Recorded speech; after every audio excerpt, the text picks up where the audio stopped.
Sigues pagando una deuda invisible a la que nunca diste tu consentimiento de forma consciente.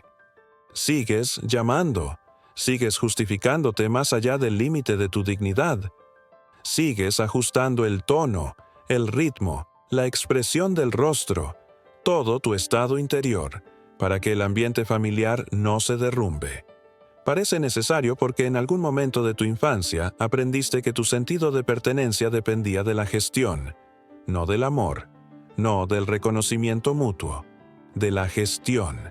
Te convertiste en el regulador de la tensión, el traductor de los estados de ánimo, el contenedor de aquello que los demás se niegan a sentir. Y el costo es claro. Tu identidad no se construye a partir de quién eres, sino a partir de lo que impide que los demás se derrumben. Esa es la trampa. Confundes tu utilidad relacional con tu valor moral. Confundes ser necesario con ser apreciado. Confundes decir, yo puedo manejarlo con creer que es tu deber cargarlo. Y tú puedes. No lo llamas contrato. Lo llamas familia, lealtad, ser la persona madura. No empeorar las cosas, mantener la paz. Pero psicológicamente funciona como un contrato porque contiene términos, penalizaciones y recompensas. La recompensa es un cierto tipo de seguridad, menos conflicto, aceptación temporal, la ilusión de armonía. La consecuencia es el autoaniquilamiento crónico. Te conviertes en un rol antes de convertirte en una persona. Puedes percibir el contrato observando qué ocurre en el momento en que dejas de hacerlo, en el momento en que dejas de responder de inmediato, dejas de explicarte. Dices no sin adjuntar un comunicado oficial. Te niegas a cargar un sentimiento que no es tuyo, y el campo familiar reacciona como si hubieras violado una ley, no porque sean malos, no porque tú seas superior, sino porque el sistema fue organizado alrededor de tu adaptación. Tu razonabilidad se convirtió en un pilar estructural. Cuando la retiras, la arquitectura tiembla y todos dicen que la culpa de ese temblor es tuya. Aquí aparece la primera constatación incómoda. La familia no se relaciona contigo solo como persona. Al igual que tú, se relaciona con la función que desempeñas en su economía interna. Tu rol no se reduce a un comportamiento. Es una posición psíquica dentro de una configuración colectiva. En términos junguianos, la familia no es simplemente un conjunto de individuos. Es un pequeño inconsciente colectivo, un conjunto de patrones repetitivos más antiguos que cualquier persona en particular. Tú entraste en un campo cargado de necesidades no expresadas, afectos negados y complejos heredados. No elegiste el rol con la inteligencia, con el miedo o con el deseo. Fuiste elegido para esa función por la presión del sistema y por tu sensibilidad particular. El contrato suele comenzar como un pacto con la ansiedad. Descubres pronto que si te vuelves predecible, calmado, disponible y emocionalmente legible, los demás se vuelven menos peligrosos. Si uno de los padres es inestable, te vuelves silencioso. Si uno es frágil, te vuelves fuerte. Si uno está ausente, te vuelves competente. Si el afecto es condicionado, te vuelves excepcional. Esto no es carácter, es adaptación bajo amenaza. Una identidad formada a través de la adaptación no es falsa en sentido moral. Es falsa en sentido ontológico. Es un yo construido para gestionar la psique de otra persona. Un rol familiar no se asigna con un discurso. Se asigna mediante refuerzo. Cuando haces de más, la habitación se calma. Cuando te haces pequeño, la ira se disipa. Cuando asumes la culpa, el conflicto termina. Cuando tranquilizas, te elogian por ser maduro. Cuando guardas secretos, te vuelves confiable. Esas son recompensas. Y una recompensa dada bajo coerción emocional crea una compulsión. Más tarde lo llamarás simplemente así soy yo. Pero es el contrato el que habla. Sigue haciendo lo que nos estabiliza y podrás pertenecer. Observa cómo el contrato entrena tu percepción. Interpretas la tensión como un problema a resolver, no como una emoción a observar. Interpretas la decepción ajena como una prueba de que fallaste. Interpretas tu rabia como algo peligroso. Interpretas los límites como crueldad. Esto no es temperamento, es entrenamiento. Una psique condicionada por un complejo familiar vive la autodefinición como una amenaza, porque la autodefinición rompe la antigua distribución del trabajo emocional. El complejo paterno y el materno no son conceptos abstractos aquí, son modelos, estructuras internas a través de las cuales lees la autoridad, la intimidad, el permiso y la culpa. Si el arquetipo paterno fue vivido como juicio, imprevisibilidad o retirada, tratarás la autoridad como algo que hay que apaciguar o esquivar. Si el arquetipo materno fue vivido como invasión, ansiedad o calidez condicionada, tratarás la cercanía como algo que hay que gestionar. El contrato a menudo exige que te conviertas en aquello que tus padres no lograron ser. El padre estable, la madre tranquilizadora, el adulto capaz de tolerar el afecto sin derrumbarse. El niño se convierte en regulador porque los adultos no sabían regularse. Y la sombra se entrelaza en todo esto. No la sombra teatral, sino la práctica. Todo aquello que no se te permitió ser. Tu bondad en la familia pudo haber exigido el exilio de tu agresividad, de tu egoísmo, de tu necesidad, de tu rechazo, de tu hambre de atención, de tu capacidad de decepcionar. Así te dividiste. Una parte de ti se convirtió en la persona complaciente, lo que Jung llamaría la persona en su forma defensiva. Una máscara social construida no para expresarse, sino para sobrevivir. La sombra contiene los impulsos prohibidos. El contrato mantiene la sombra bajo tierra, haciendo punible su aparición. Por eso explicas demasiado. La hiperexplicación no es comunicación, es apaciguamiento disfrazado de razón. Produces párrafos porque en el campo familiar, ser malinterpretado no era un inconveniente, era una condena. Si un padre podía castigarte por un tono, una mirada, un retraso, tu psique aprende que la claridad es seguridad, pero la claridad que persigues no es verdadera claridad. Es la fantasía de que, si logras explicar lo suficiente, el otro se volverá justo, coherente y responsable.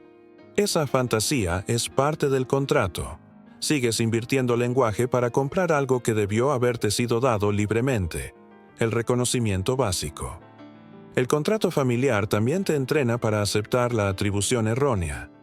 Te conviertes en la causa de estados de ánimo que no creaste. Un padre siente vergüenza y la llama falta de respeto tuya. Un hermano siente envidia y la llama arrogancia tuya. Un familiar siente impotencia y la llama egoísmo tuyo porque no lo salvas. Esto es proyección. La proyección no es solo acusar, es una economía. Contenidos internos indeseados se exportan hacia ti para que el otro pueda seguir sintiéndose inocente. El contrato te convierte en un contenedor confiable para ese material expulsado. Te conviertes en el portador designado de los afectos renegados de la familia. Puedes medir cuán arraigado está el contrato por la rapidez con la que aceptas la historia proyectada. Te dicen que eres frío y comienzas a buscar en la memoria pruebas. Te dicen que eres egoísta y empiezas a enumerar tus sacrificios para desmentirlo. Te dicen que has cambiado y empiezas a pedir perdón por haber crecido. Ese es el mecanismo. Intentas ganar un juicio que no pediste, en un tribunal que no está interesado en la verdad. El contrato te obliga a defenderte porque la defensa te mantiene implicado. La implicación mantiene el sistema estable. Aquí es donde pueden entrar dinámicas narcisistas. No necesariamente a través de una persona diagnosticable, sino mediante una estructura narcisista de la familia. Un esquema relacional en el que la imagen de alguien debe protegerse a toda costa y los demás deben servir a esa protección. En una estructura así, la responsabilidad fluye hacia abajo y la admiración fluye hacia arriba. La familia necesita que alguien cargue con la culpa para que la figura central pueda seguir siendo correcta, herida o especial. Si eres empático, es decir, sintonizado y responsivo, Eres un candidato perfecto para ese rol. El entrelazamiento empático narcisista no se limita a la pareja romántica. Es un acoplamiento psíquico general. Una psique externaliza el malestar, la otra lo internaliza.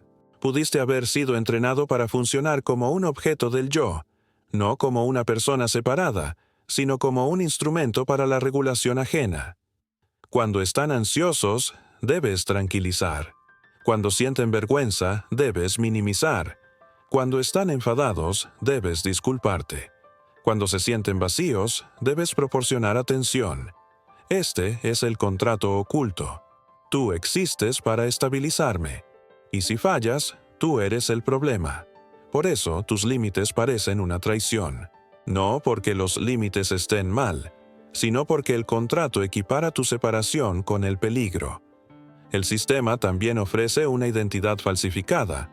El responsable, el pacificador, el fuerte, el inteligente, el que entiende, el que sostiene. Estas identidades son elogiadas porque mantienen a la familia funcionando sin obligar a nadie más a cambiar.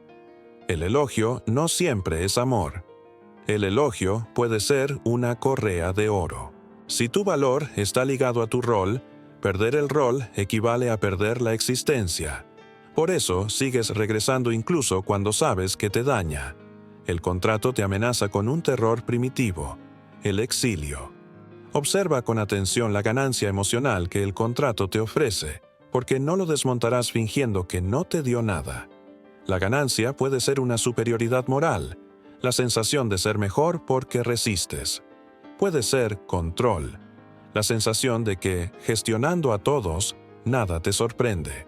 Puede ser identidad, coherencia, la sensación de saber quién eres porque sabes qué haces por los demás. Puede ser una forma de sentido, un sufrimiento que parece noble. Estas ganancias no son virtudes, son compensaciones. Te mantienen fiel a una estructura que te cuesta tu fuerza vital. Ahora observa el pacto más profundo. Podrías estar pagando la culpa inconsciente de la familia. Las familias cargan material transgeneracional, traumas, vergüenzas, secretos, pérdidas no elaboradas que nunca fueron digeridas. En el lenguaje junguiano, el inconsciente colectivo no está hecho solo de arquetipos, también es la atmósfera psíquica heredada. Cuando una familia no pudo sentir, alguien tendrá que hacerlo. Cuando una familia no pudo llorar, alguien tendrá que cargar con ese peso. Cuando una familia no pudo asumir responsabilidad, alguien tendrá que encarnarla. Muchas veces ese alguien eres tú, y mientras no veas el contrato, sigues pagando, no porque debas, sino porque así te enseñaron a existir. Cuando una familia se niega a mirar algo, eso no desaparece. Se desplaza, se infiltra en los síntomas, en los roles, en las historias que se repiten siempre igual. A menudo, un niño se convierte en la solución viviente de un problema que nadie se atreve a nombrar. Te conviertes en el que no necesita nada, para que nadie tenga que enfrentar su propia sensación de insuficiencia. Te conviertes en el que mantiene todo unido, para que nadie tenga que mirar el caos. Te conviertes en el que siempre perdona, para que nadie tenga que confrontar la responsabilidad. Esto crea una confusión interna muy extraña. Te sientes culpable cuando eres inocente y, al mismo tiempo, inexplicablemente tranquilo cuando te tratan mal, porque el pacto te enseñó a asociar la culpa con la pertenencia. Si te sientes culpable, puedes reparar. Si puedes reparar, entonces tienes un lugar. La inocencia, en un sistema distorsionado, es desestabilizadora, porque te quita el rol. Si eres verdaderamente inocente, entonces el sistema debe mover la responsabilidad a otro lugar. El pacto lo impide, haciéndote emocionalmente responsable incluso cuando, en los hechos, no lo eres. También podrías notar una fuerte compulsión a explicar tus intenciones, a demostrar que eres bueno, que no eres cruel. Esta compulsión no es simple amabilidad. Es el miedo a ser empujado al rol de sombra de la familia, el del egoísta, el ingrato, el traidor. Cada familia tiene un rol de sombra, un contenedor para aquello que el grupo se niega a ver en sí mismo. Cuando empiezas siquiera levemente a diferenciarte, pones en peligro la imagen que el grupo tiene de sí mismo, y el grupo puede reaccionar intentando empujarte justamente ahí, a ese rol de sombra. Entonces empiezas a explicar de más, en un intento de salir de ahí. Pero el pacto hace que nunca puedas salir mediante explicaciones, porque el objetivo de la acusación no es la comprensión, es el control. Aquí llega una segunda toma de conciencia. Si eres lo suficientemente honesto para sentirlo, te das cuenta de que no estás discutiendo por la verdad. Estás discutiendo para obtener permiso para existir como una persona separada. Y ninguna discusión te dará jamás ese permiso, porque el permiso no es lo que falta. Lo que falta es la capacidad de la familia para tolerar tu separación sin colapsar en el reproche. El retiro o el ataque disfrazan esta incapacidad, transformándola en tu obligación de ser eternamente razonable. Cuando empiezas a verlo, podrías sentir un dolor agudo, no un dolor sentimental, sino un dolor estructural, porque significa que nunca hubo un momento en el que tu yo completo fuera realmente negociado.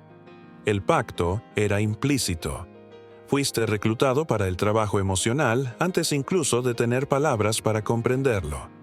Y la parte más dolorosa es esta. Podrías haber interiorizado la voz de la familia tan profundamente que sigues haciendo cumplir el pacto incluso cuando ellos no están presentes. Te castigas cuando descansas. Justificas tus límites frente a jueces imaginarios. Anticipas sus reacciones y suavizas tu vida de antemano. La familia se ha convertido en un comité interior. El pacto se ha convertido en autovigilancia. Por eso, el problema no se resuelve solo con la distancia. La distancia puede reducir la presión inmediata, pero el pacto interno permanece hasta que se nombra en sus mecanismos. Proyección, asignación de roles, activación de complejos, exilio de la sombra y la estructura de beneficios que te mantiene leal. Si no ves el beneficio, llamarás tóxico al pacto, y aún así seguirás obedeciéndolo, porque la psique obedece a aquello que cree que garantiza la supervivencia. Tu tarea no es volverte inspirador, es volverte preciso. La precisión comienza identificando la función que te fue asignada. Eres el traductor emocional, el chivo expiatorio, el hijo dorado que nunca debe fallar, el invisible que no debe ocupar espacio, el hijo terapeuta que escucha confesiones y ofrece absoluciones, el salvador financiero, el mediador, el que absorbe la rabia para que los demás puedan seguir siendo buenos. Cada función tiene un conjunto preciso de reflejos. Cada reflejo es una cláusula inconsciente del pacto. Luego observas cómo la familia activa tus complejos con precisión. Un comentario simple se convierte en un anzuelo. Un suspiro se convierte en un veredicto. Una respuesta tardía se convierte en la prueba de que eres frío. Estas no son sensibilidades aleatorias. Son puntos de activación instalados por la repetición. Un complejo es un conjunto autónomo de emociones y creencias. Cuando se activa, toma el control del yo. El pacto se sostiene sobre la activación de los complejos. Te arranca de la elección adulta y te devuelve a una reacción posicionada en la infancia. Empiezas a defender, calmar, explicar, salvar antes incluso de haber decidido si la situación realmente merece tu energía. La parte más despiadada es que podrías llamar a estas reacciones amor, pero el amor no exige el abandono de uno mismo. El amor no te pide desaparecer para que los demás estén cómodos. El pacto no es amor. Es un acuerdo de supervivencia con una etiqueta sentimental. No necesitas un cierre para verlo.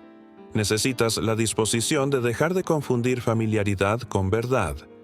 Si tu familia solo te reconoce cuando interpretas un rol, entonces ese reconocimiento es para el rol, no para ti. Y si construiste tu identidad sobre ser reconocido por ese rol, tu ego entrará en pánico cuando el rol sea amenazado. Ese pánico te tentará a volver a las viejas cláusulas, justificar, explicar, suavizar, arreglar, retroceder. Pero algo cambia cuando el pacto se vuelve visible. Ya no puedes llamar compulsión a una elección. Ya no puedes llamar amabilidad al miedo. Ya no puedes llamar madurez a la anulación de ti mismo. El mecanismo ahora tiene un nombre, y ese nombre empieza a interrumpir el trance. Una vez visto el pacto, la psique reacciona de forma predecible. Busca una salida que permita conciencia sin consecuencias. Podrías pensar, ahora lo veo, pero aún puedo ser razonable. O tal vez, solo explicar mejor, con más compasión. O incluso, mantener mis límites por dentro mientras sigo siendo complaciente por fuera. Estas no son integraciones. Son renegociaciones que dejan intacta la estructura. El pacto sobrevive ofreciéndote versiones más sutiles del mismo rol. No requiere tu ignorancia. Requiere tu participación. La razón por la que la participación es tan seductora es que el pacto está anclado a un miedo que precede a la memoria consciente. No es el miedo a una discusión. Es el miedo a la desestabilización. La sensación de que, si no cumples tu función, ocurrirá algo catastrófico. Alguien se derrumbará, la rabia explotará, el amor será retirado, la narrativa familiar se romperá. Este miedo no es imaginario. Fue aprendido en algún momento. El entorno te enseñó que tu adaptación prevenía un daño real. Esa lección se fosilizó en una creencia. Pero aquí llega la siguiente realización, que a menudo aparece con resistencia. Incluso si tu rol alguna vez previno el daño, ahora ya no funciona como protección. Funciona como conservación de la disfunción. Lo que antes estabilizaba un sistema frágil, ahora lo congela.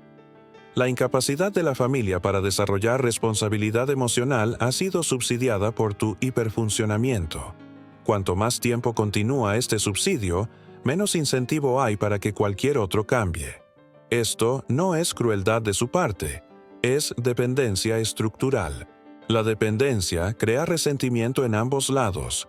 Tú podrías resentirlos porque necesitan demasiado. Ellos podrían resentirte porque les recuerdas, inconscientemente, su propia insuficiencia. Ese resentimiento rara vez se expresa con palabras. Se actúa a través de desvalorizaciones sutiles, minimizaciones o inducción de culpa. El pacto promete pertenencia, pero entrega un tipo muy específico de soledad.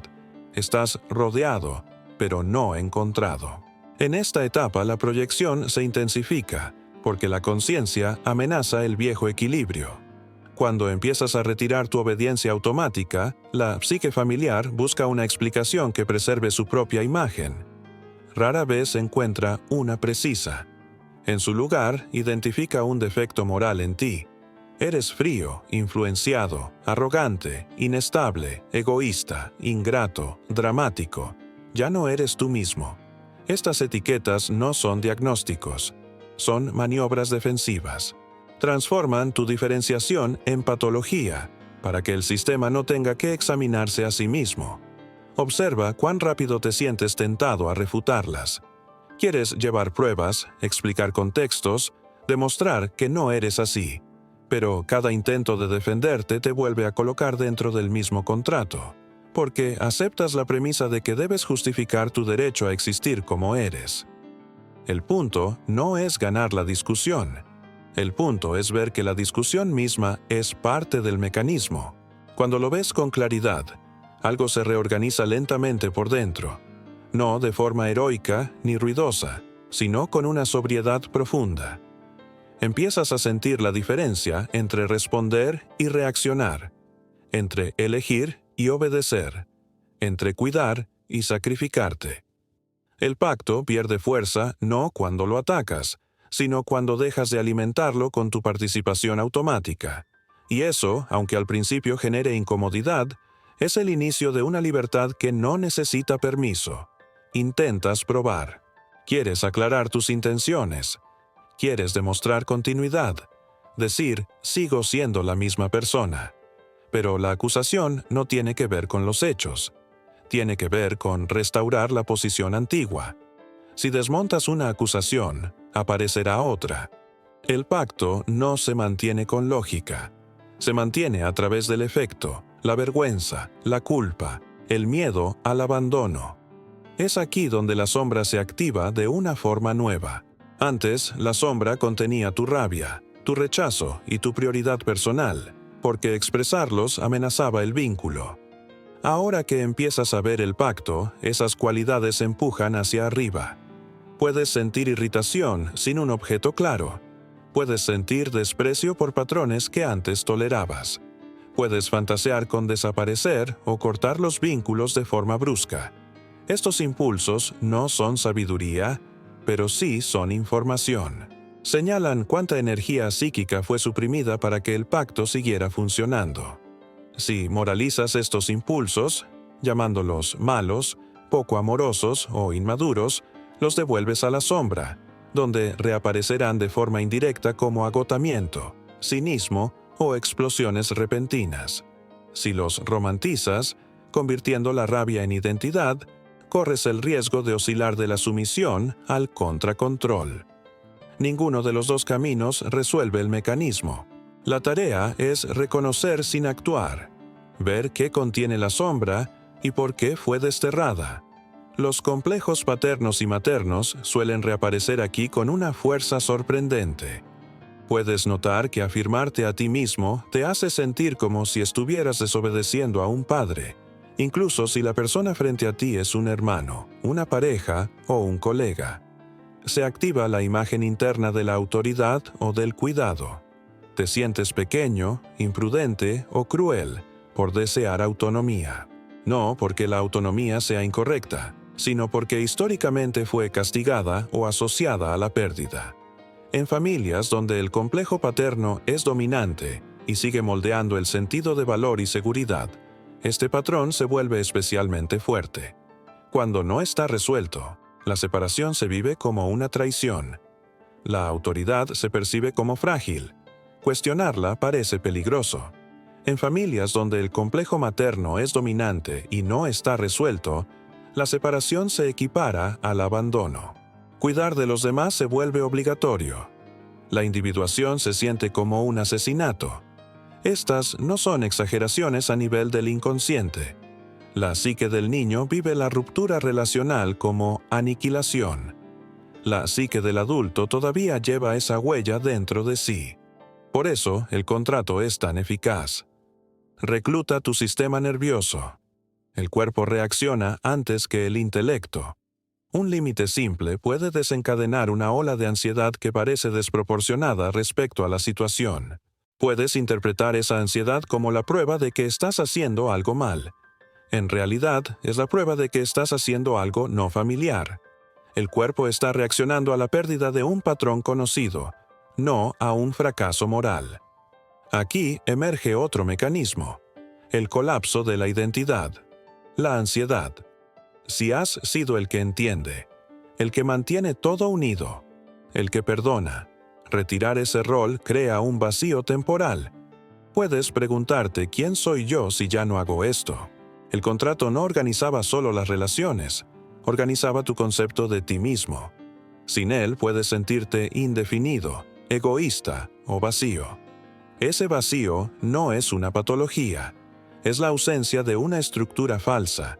Sin embargo, el vacío es incómodo y la psique intenta llenarlo rápido. Es aquí donde muchas personas recrean el mismo contrato en otro lugar. En relaciones de pareja, en amistades, en trabajos o en comunidades espirituales, los roles cambian de nombre, pero la estructura permanece. Vuelves a ser indispensable. Vuelves a ser el ancla emocional. Vuelves a ser el que explica. El contrato familiar migra porque nunca fue terminado conscientemente, solo fue trasladado. Las dinámicas narcisistas son vectores especialmente eficaces de esta migración. Una estructura narcisista, no necesariamente una persona con una etiqueta, te ofrece de nuevo una economía familiar, tu sintonía para su validación, tu trabajo para su imagen, tu silencio para su estabilidad.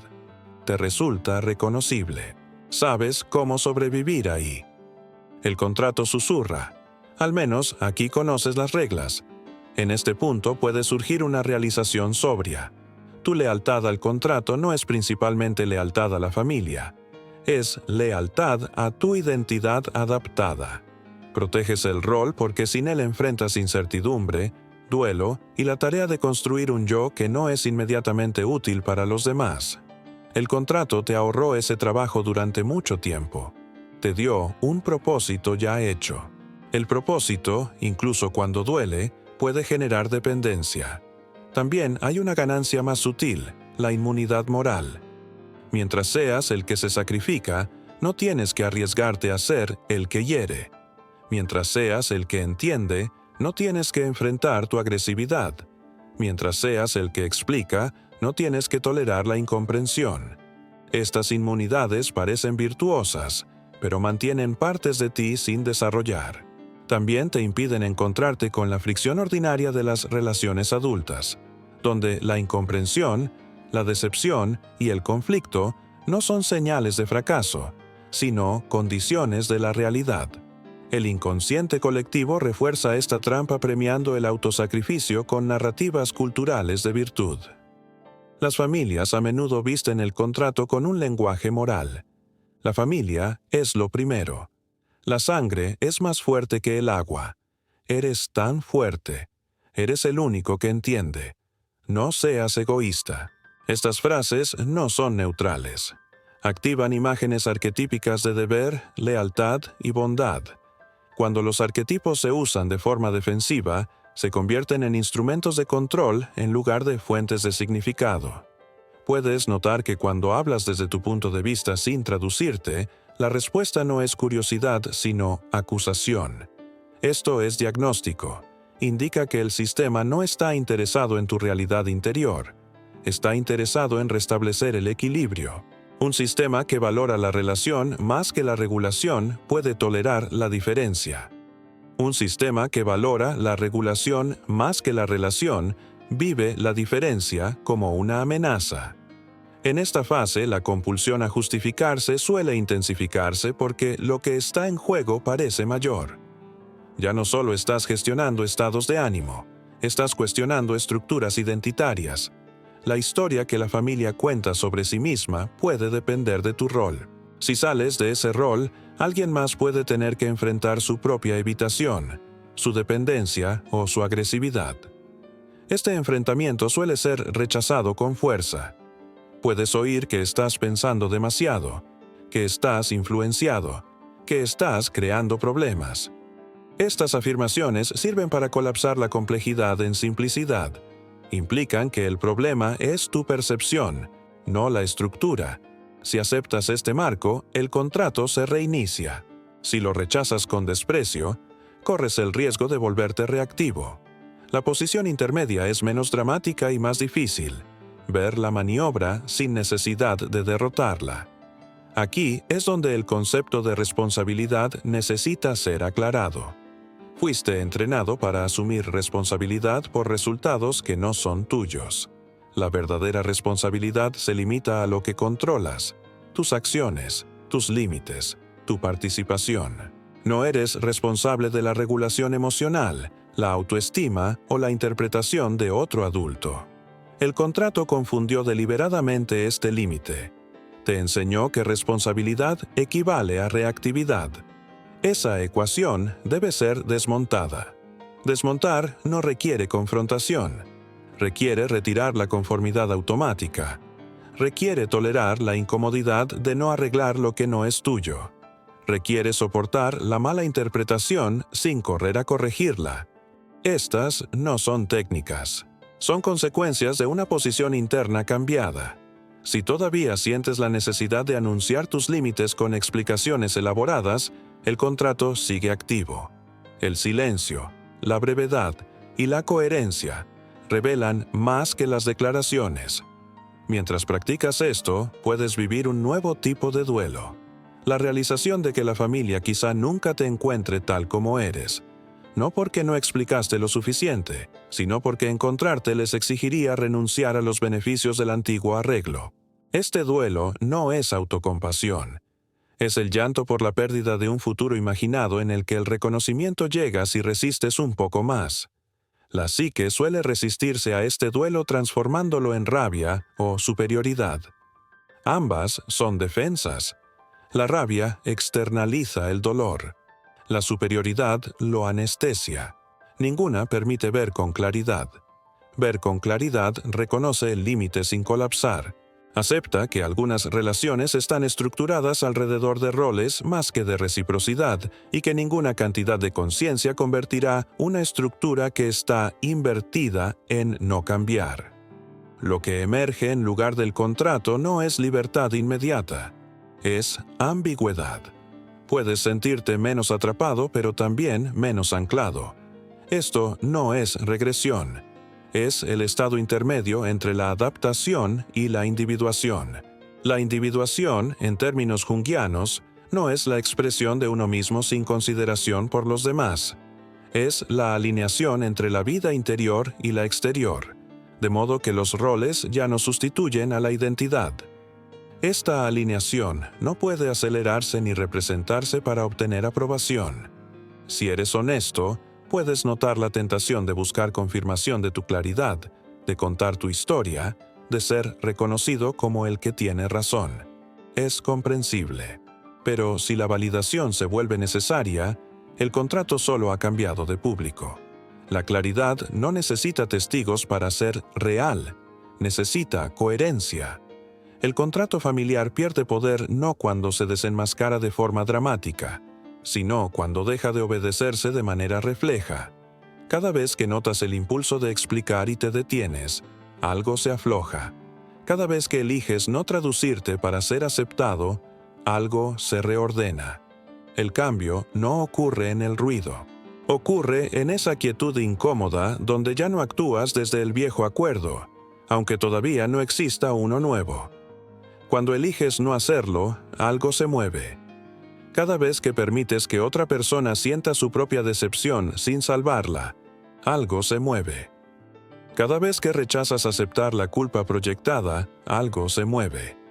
Estos desplazamientos son silenciosos. No producen aplausos. Producen espacio. Y en ese espacio comienza a formarse una pregunta distinta. No cómo hago para que todo esto funcione, sino qué es realmente mío. Esta pregunta es peligrosa para la vieja estructura porque desplaza la autoridad. No pide permiso, no acusa, simplemente recupera jurisdicción. En este punto no hay una conclusión inspiradora que ofrecer. El contrato no se disuelve en un instante. Se debilita a través de la no conformidad repetida. Verlo no te vuelve inmune a él. Te vuelve responsable de notar cuándo estás a punto de firmarlo otra vez.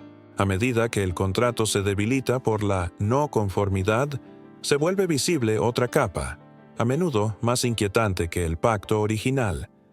Empiezas a ver cuánto de tu vida interior ha sido organizada alrededor de la anticipación. No de la acción, no de la elección, sino de la anticipación. Anticipas las reacciones antes de que ocurran. Anticipas la decepción antes de hablar. Anticipas la acusación antes de moverte. Esta postura anticipatoria no es ansiedad abstracta, es una vigilancia aprendida, nacida de vivir dentro de los umbrales emocionales de los demás. El contrato familiar te entrenó a escanear constantemente cambios de humor, de tono, de silencio, de postura. Aprendiste a leer microseñales porque perderlas tenía consecuencias. Con el tiempo, esta hipersintonía se disfrazó de empatía, pero la empatía, en su sentido psicológico, es la capacidad de resonar manteniéndose separado. Lo que desarrollaste se parece más a la conformidad preventiva. Sientes a los demás antes de sentirte a ti mismo. Te adaptas antes de decidir. Te suavizas antes de afirmarte. El contrato no gobierna solo el comportamiento, coloniza la atención. Esta colonización produce una distorsión específica de la confianza en uno mismo. Puedes confiar en tu inteligencia, en tu intuición, en tu percepción de los otros, pero no confías en tu derecho a actuar en función de lo que ves. Te detienes, pospones. Evaluar, contextualizar y suavizar conclusiones que en realidad ya son correctas no es humildad. Es el residuo de un sistema que castigaba la certeza cuando la certeza amenazaba el equilibrio. Aquí suele llegar una comprensión más profunda. No fuiste educado para equivocarte. Fuiste educado para dudar de ti mismo.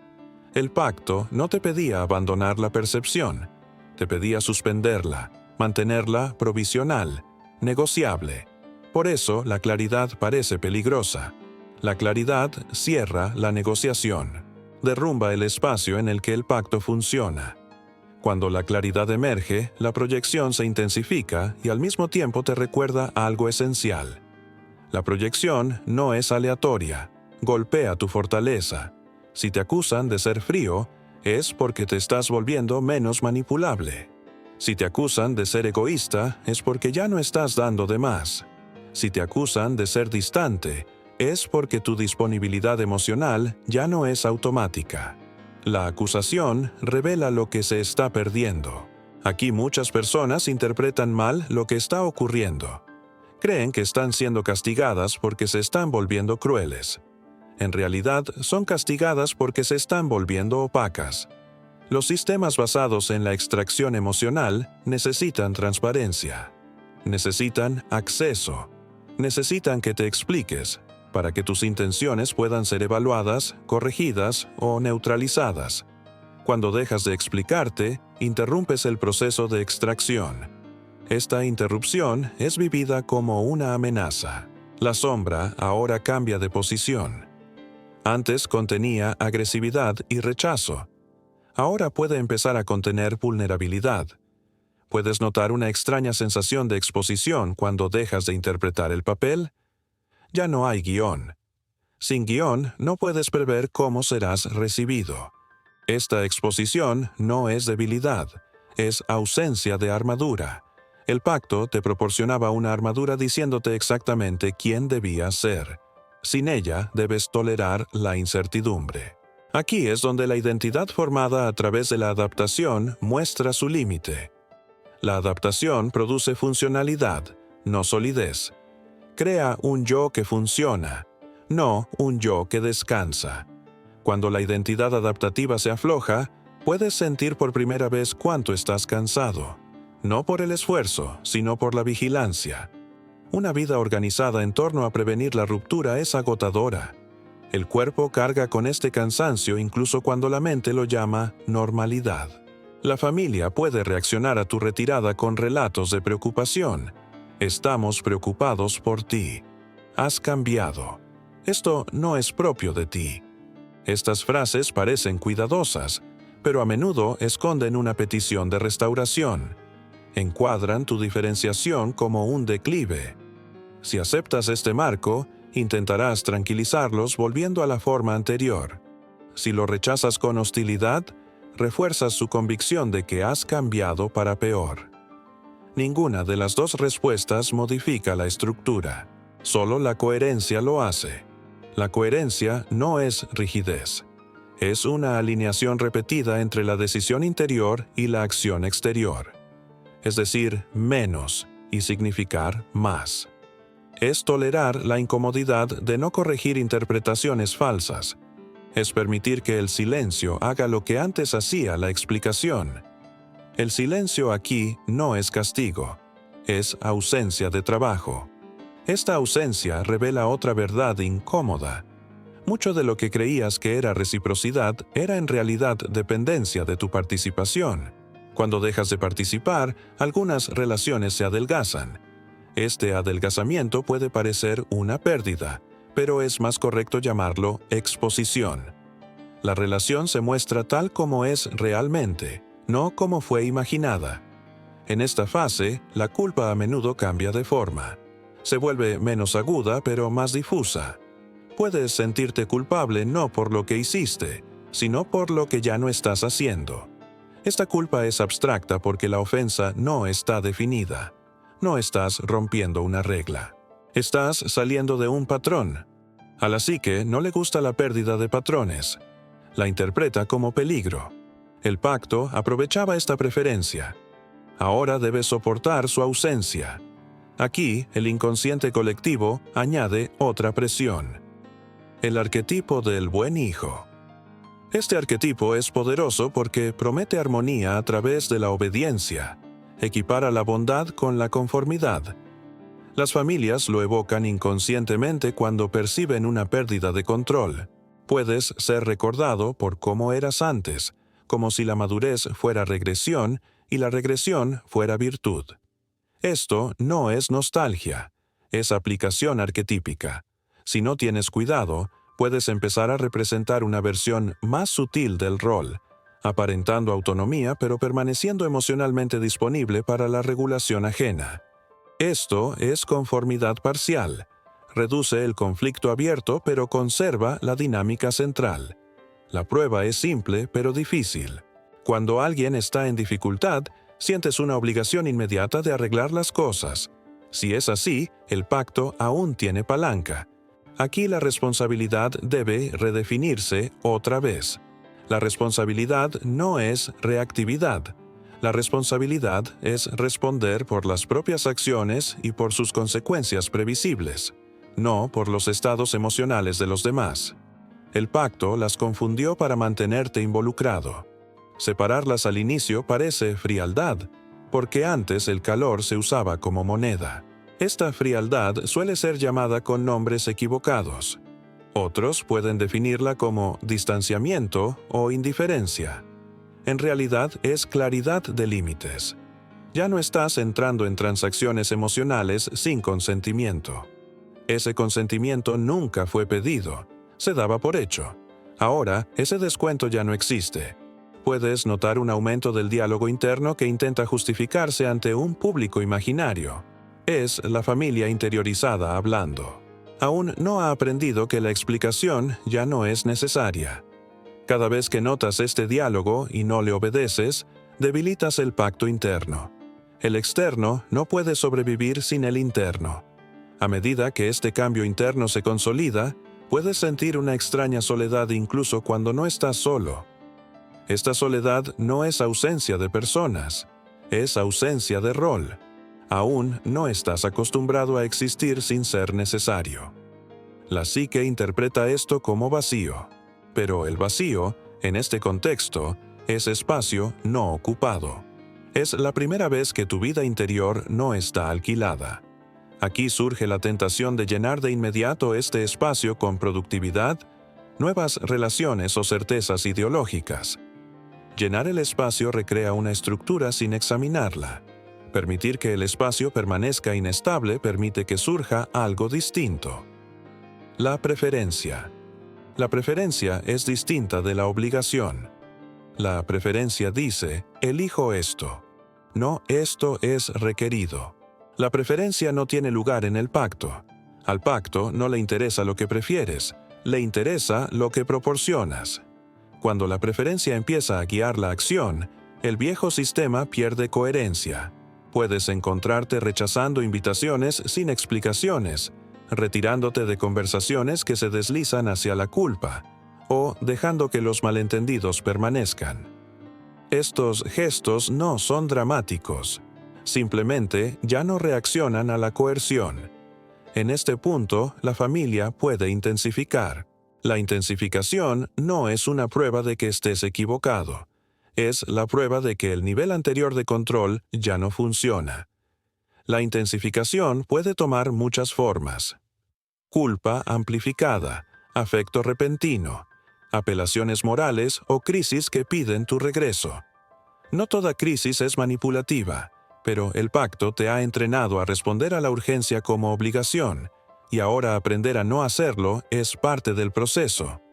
Fuiste entrenado para responder a la urgencia sin evaluar. Ahora la evaluación es necesaria. La evaluación pregunta si de verdad es tu responsabilidad, si tú creaste esta situación, si eres realmente el único posible sostén, ¿qué sucede si no haces nada? Estas preguntas antes estaban prohibidas, ahora son inevitables. Las respuestas pueden ser incómodas porque revelan cuántas veces tu intervención era opcional, no esencial. Aquí puede llegar otra comprensión con fuerza. Tu retirada no destruye a la familia, expone sus límites. Esos límites siempre estuvieron ahí. Fuiste tú quien los cubrió. El miedo a que todo se derrumbara sin ti era en parte una construcción que te mantenía atado, no una verdad absoluta. Es una proyección de tu experiencia infantil, no una predicción precisa del presente. Esto no significa que no haya consecuencias. Cuando los patrones cambian, las consecuencias siempre existen. Algunas relaciones se deterioran. Algunas personas nunca se adaptan. Otras te definirán para siempre como el problema. Esto no es una injusticia, es diferenciación. La diferenciación exige la capacidad de ser malinterpretado sin derrumbarse. En este punto no existe una resolución limpia. El contrato no termina con un anuncio. Se desvanece a medida que cambian tus reflejos. Se desvanece cuando dejas de explicarte. Se desvanece cuando dejas de ofrecer trabajo emocional. Se desvanece cuando permites que los demás carguen con lo que les corresponde. Lo que queda no es certeza ni paz. Es precisión. ¿Ves qué se intercambió? ¿Por qué se intercambió y qué precio tuvo? ¿Ves cómo se compró la lealtad? ¿Cómo se instaló la culpa? ¿Cómo la identidad fue moldeada por la necesidad y no por la elección? Y una vez que ves esto, ya no puedes dejar de saberlo. Incluso si vuelves a conformarte, sentirás el mecanismo. Incluso si regresas temporalmente, reconocerás el precio. El contrato pierde su invisibilidad. Esto no es libertad, es conciencia. Lo que queda por enfrentar ahora es la capa más resistente del contrato. La autoridad interna que sigue haciéndolo cumplir incluso cuando ya no hay presión externa. En esta etapa, la familia ya no necesita pedir. La petición fue interiorizada.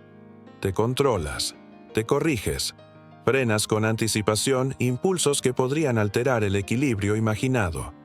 El sistema se desplazó dentro de ti. Por eso, la distancia por sí sola nunca lo resolvió. Puedes vivir lejos, hablar poco y aún así sentir la necesidad de justificar tus decisiones ante personas que no están presentes.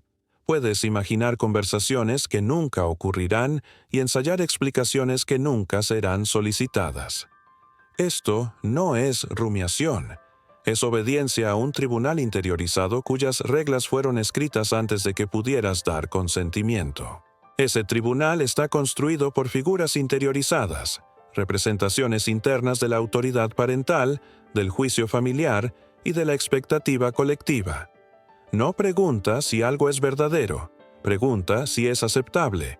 No pregunta si algo es necesario, pregunta si es desestabilizador.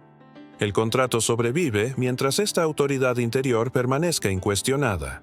Aquí llega una comprensión que a menudo aparece con severidad silenciosa. El contrato familiar no solo te costó energía, desplazó tu centro de autoridad. Las decisiones sobre tu vida fueron filtradas a través de un nosotros interiorizado, en lugar de un yo encarnado. Incluso cuando creías elegir libremente, a menudo elegías lo que minimizaba la perturbación, no lo que reflejaba alineación. Este desplazamiento explica un tipo específico de confusión que pudo haberte acompañado durante años. Podías ser competente, lúcido y capaz, y aún así sentirte extrañamente inseguro sobre lo que realmente deseabas. El deseo parecía difuso, la preferencia negociable, la convicción peligrosa. Esto no era indecisión, era la falta de práctica en referirte a ti mismo. El contrato te entrenó a referirte al sistema, no a ti. Una vez visto esto, a menudo surge otra defensa, el deseo de sustituir la vieja autoridad por una nueva, una ideología, un marco psicológico, una postura moral que promete certeza. Es comprensible, los vacíos de autoridad incomodan, pero sustituir una autoridad prestada por otra no restaura la agencia, solo la desplaza. La agencia comienza al tolerar la ansiedad de tomar decisiones sin validación externa. Esa ansiedad no es prueba de error, es prueba de desarrollo. Una psique que siempre se orientó en torno a otros vive la autoorientación como un riesgo. El sistema nervioso reacciona en consecuencia. La tarea no es eliminar esa reacción, sino reconocerla como transitoria. En este punto, la culpa suele intentar una última maniobra, se vuelve existencial. Puedes sentirte culpable no porque hayas dañado a alguien, sino porque ya no te sientes obligado a salvarlo. Esta culpa no tiene objeto porque su función no es la corrección moral. Su función es el reenganche. Si te sientes culpable, sigues orientado al sistema. Si te sientes responsable, sigues disponible. Aquí la distinción entre compasión y responsabilidad debe mantenerse con precisión.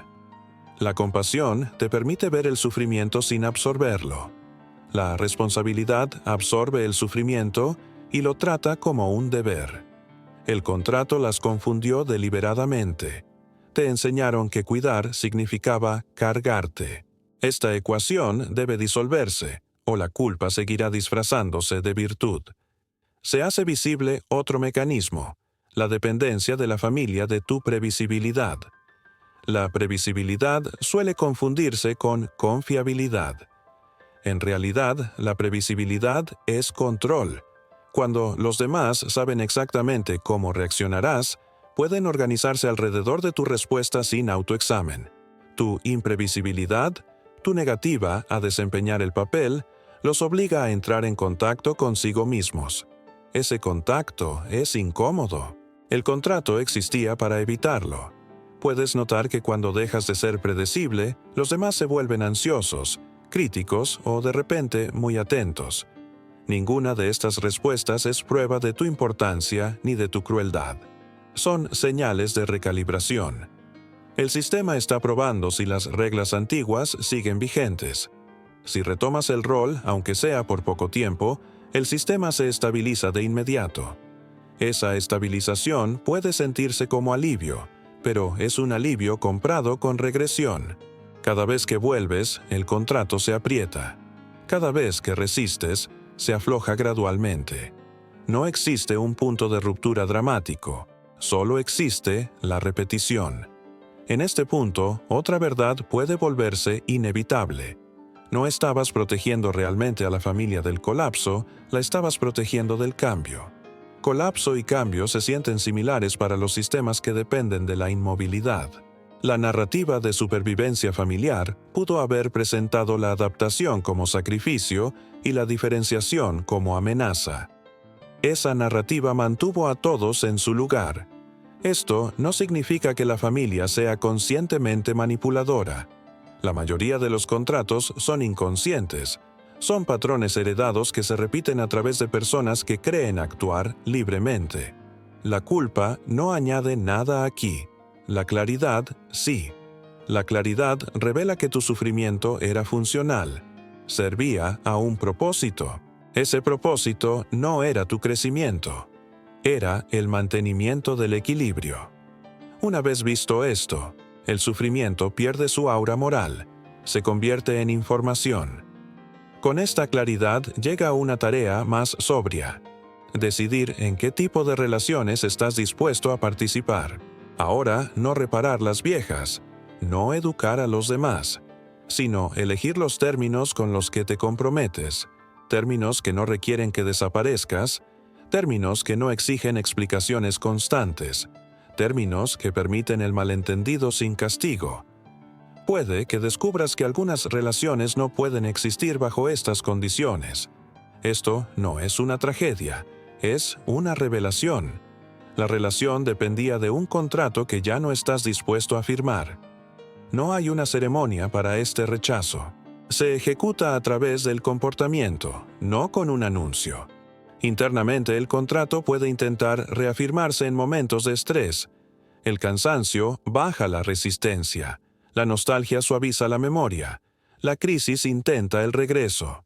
Cuando esto ocurre, la tarea no es la autocrítica, es el reconocimiento. Ves el impulso, sabes de dónde viene, sabes cuánto cuesta. En esta etapa la disciplina más difícil es la moderación.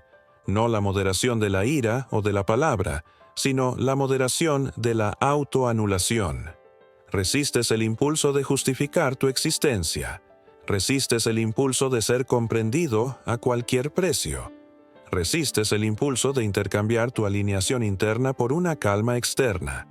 Lo que sustituye al contrato no es una nueva identidad, es una orientación diferente.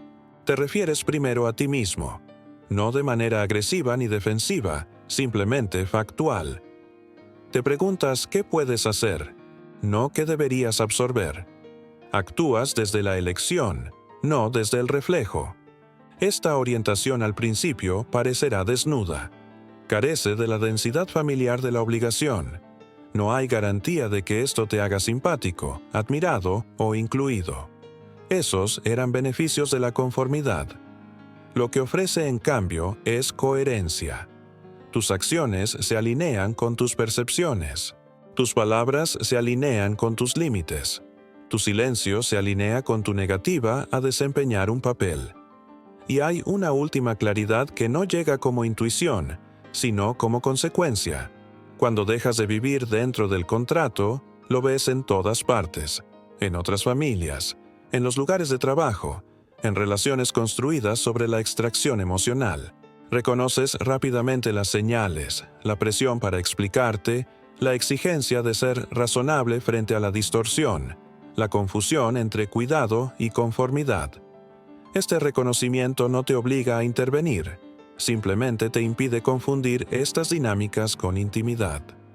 Ya no llamas familiaridad a la verdad, ya no llamas amor a la resistencia. Nada en este proceso es triunfal. No hay una resolución final. Solo hay una distancia que se reduce entre lo que ves y lo que haces. El contrato pierde su poder no porque sea derrotado, sino porque deja de ser invisible. Y una vez que es visible, cada vez que se te pide, de forma explícita o implícita, que lo firmes de nuevo, sabrás exactamente qué se te está pidiendo, exactamente cuánto cuesta y exactamente por qué dudas.